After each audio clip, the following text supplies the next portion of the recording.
আসসালামু আলাইকুম। বাংলাদেশ বেতার রাজশাহী। স্থানীয় সংবাদ পড়ছি সুলতানা নাজনীন। রাজশাহী সিটি কর্পোরেশনের অবসরপ্রাপ্ত মৃত কর্মচারীদের ওয়ারিশগণের মাঝে আনুতোষিকের চেক বিতরণ করা হয়েছে।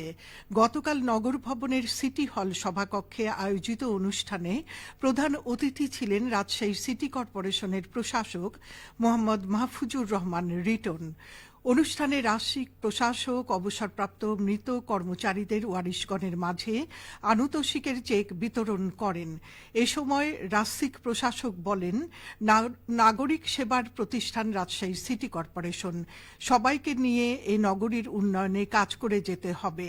তিনি আরও বলেন, রাজশাহী সিটি কর্পোরেশনের কার্যক্রমকে ডিজিটালাইজেশন করতে পাইলট প্রকল্প আকারে আগামীতে হোল্ডিং নেমপ্লেটে কিউআর কোড বসানো হবে।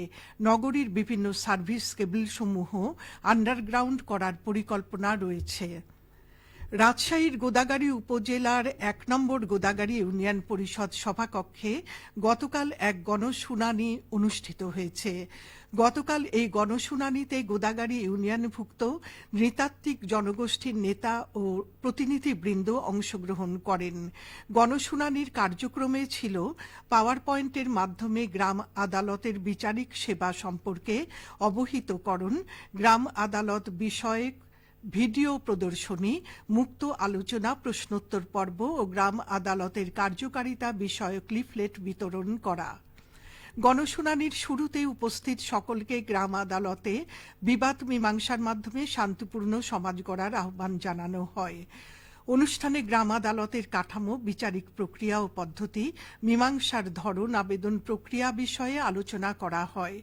অনুষ্ঠানে উপস্থিত ছিলেন গোদাগাড়ী ইউনিয়ন পরিষদের চেয়ারম্যান মোহাম্মদ মাসিদুল গনি।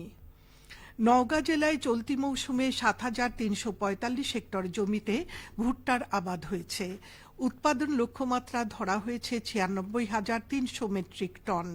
কৃষি বিভাগ জানিয়েছে, জেলার মান্দা, আত্রাই, রানীনগর ও পত্নীতলা উপজেলায় ভুট্টার আবাদ বেশি হয়েছে। ইতোমধ্যে মাঠ থেকে চাষিরা পাকা ফলনের প্রায় ৯০% ঘরে তুলেছেন। প্রতি হেক্টরে প্রায় ১২.৩০ মেট্রিক টন হারে ফলন আসছে। ভালো ফলন পেয়ে কৃষকরা খুশি।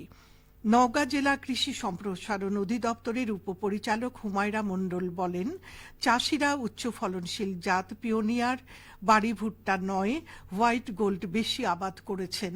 কৃষি বিভাগ থেকে চাষিদেরকে আধুনিক প্রযুক্তি, উন্নত বীজ ও চাষ পরিকল্পনা সহ সার্বিক সহযোগিতা দেয়া হয়েছে। এছাড়া আবহাওয়া অনুকূলে থাকায় ভুট্টার উৎপাদন ভালো হয়েছে। রাজশাহীর চারঘাট উপজেলায় বেদানা চাষ করে সফলতা অর্জন করেছেন তরুণ কৃষি উদ্যোক্তা শিবলি সাদিক শুভ। তার বাগান দেখে আশেপাশের অনেকেই এখন বেদানা চাষে আগ্রহী হচ্ছেন। বাণিজ্যিক সম্ভাবনা থাকায় বেদানা চাষে উদ্বুদ্ধ করছে কৃষি বিভাগ। এ নিয়ে শুনুন মহানগর সংবাদদাতা রাজু আহমেদের প্রতিবেদন।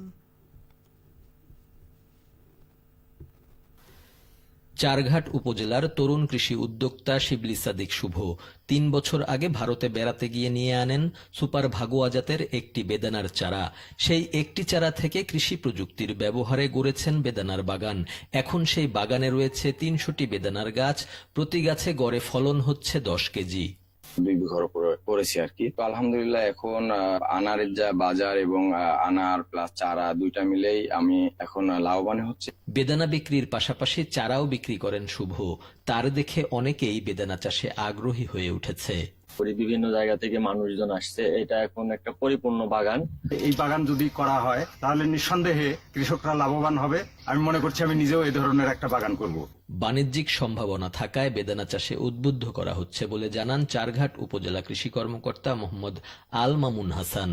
যারা অন্যান্য তরুণ উদ্যোক্তা আছে তাদেরকে আমরা শিবলি সাদিকের কাছে পাঠিয়ে দিয়েছি যে তার কাছ থেকে যেন চারা সংগ্রহ করতে পারে এবং সেই কৃষকদেরকে আমরা প্রশিক্ষণ দিচ্ছি যেন সবাই যেন শিবলি সাদিকের মতো ভালো উদ্যোক্তা হতে পারে।